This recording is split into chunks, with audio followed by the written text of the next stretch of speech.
How concerned should Clemson be this morning about missing the college football playoff? I will answer that question with this fact, okay?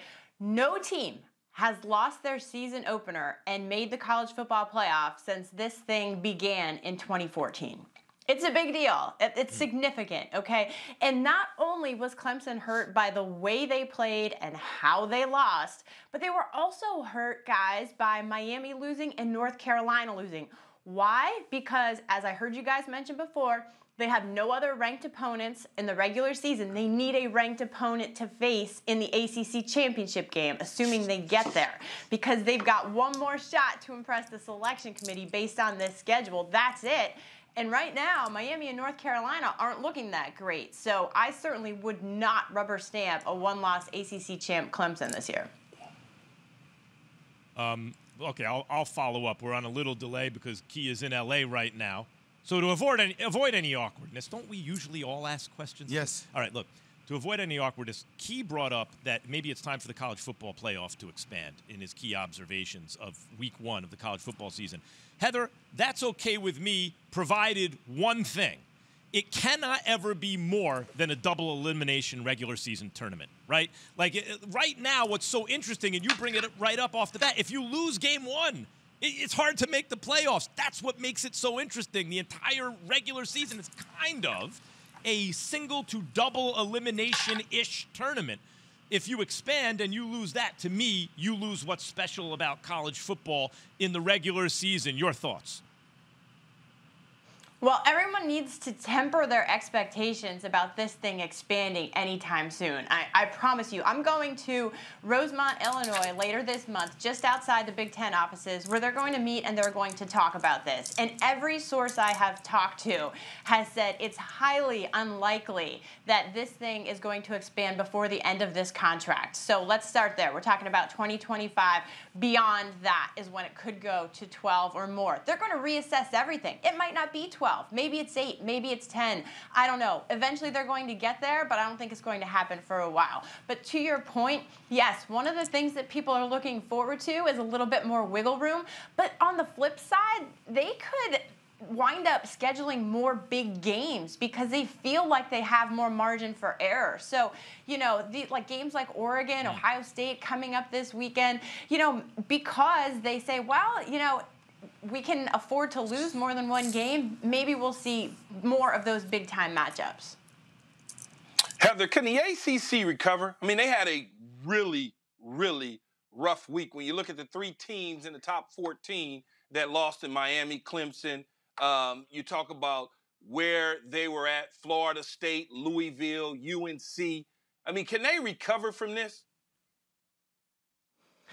I'm going to say yes, because, guys, I've been doing this for a long time. This is going to be my 14th, 15th year at ESPN covering college football, and I have seen Ohio State lose to Virginia Tech, go down 3 quarterbacks, and win the whole thing. I've seen USC be one of the best 3-loss teams in the country at the end of the day. I mean, the progress teams can make from week 1 to selection day can sometimes be phenomenal. So I'm certainly not going to write anyone off after week 1. DJ Uiagalelei is really making his first, I know he started before, but this is his year, right? Let's see how much better he gets and the players around him get.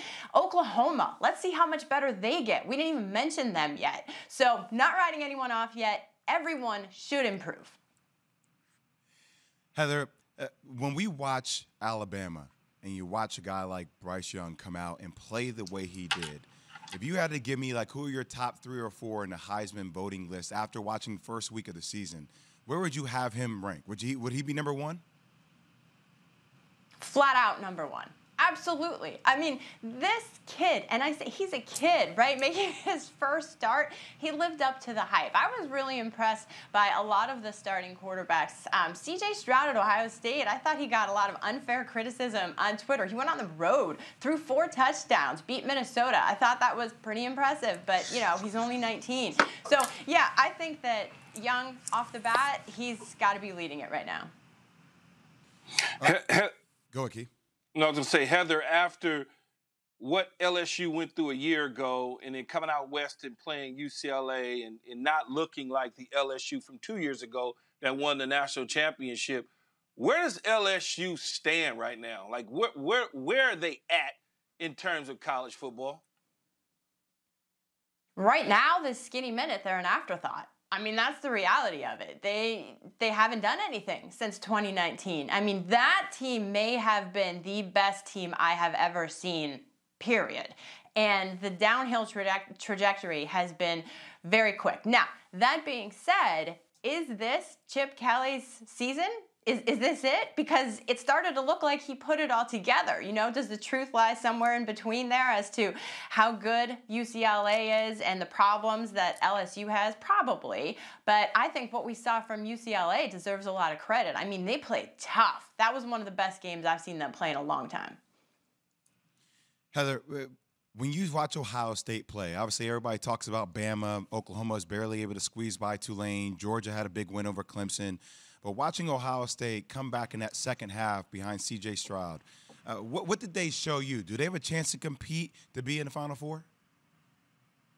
100%. I'm so excited to go to Columbus on Friday, guys, because that's a big game. I'm going to be there for it. And I have Ohio State #2 this week ahead of Georgia. And the reason I put them there was because I thought, A, they won an extremely difficult road game, but also, B, the talent around C.J. Stroud is phenomenal. I mean, they just got so many playmakers everywhere. So, yes, I think that they've got a great chance. And Georgia's defense was outstanding. They're legit. But, again, how much of that is Georgia being a 5-star defense, and how much of it was Clemson's offensive line having some real issues? Thanks for watching ESPN on YouTube. For live streaming, sports, and premium content, subscribe to ESPN+.